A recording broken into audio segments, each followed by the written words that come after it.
Ito yung bagong update sa page settings. So, para ma-set up nyo yan, itap nyo lang yung mismong notification na natanggap ninyo.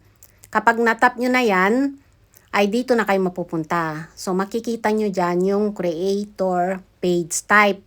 I-scroll nyo lang yan para makita nyo yung mga nakasulat dyan. At dyan sa baba, may makikita kayo dyan na option. Itap nyo lang yung option. Tapos, eto na ang makikita ninyo.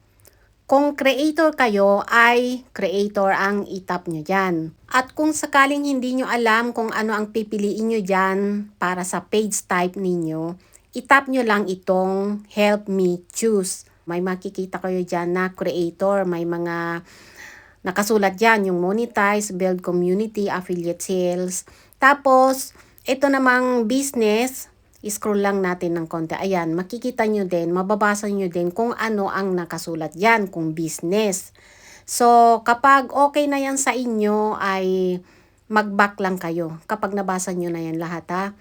Ayan, kapag nakapag-back na kayo at nakapili na kayo, ay itap nyo lang itong next.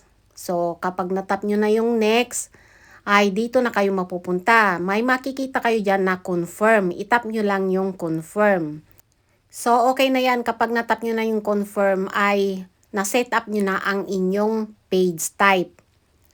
So, mababasa nyo dyan sa inyong notification na your page type is now set to creator. At pagkatapos nyan ay pumunta kayo sa inyong settings and privacy. Dito sa settings and privacy, itap nyo yung settings.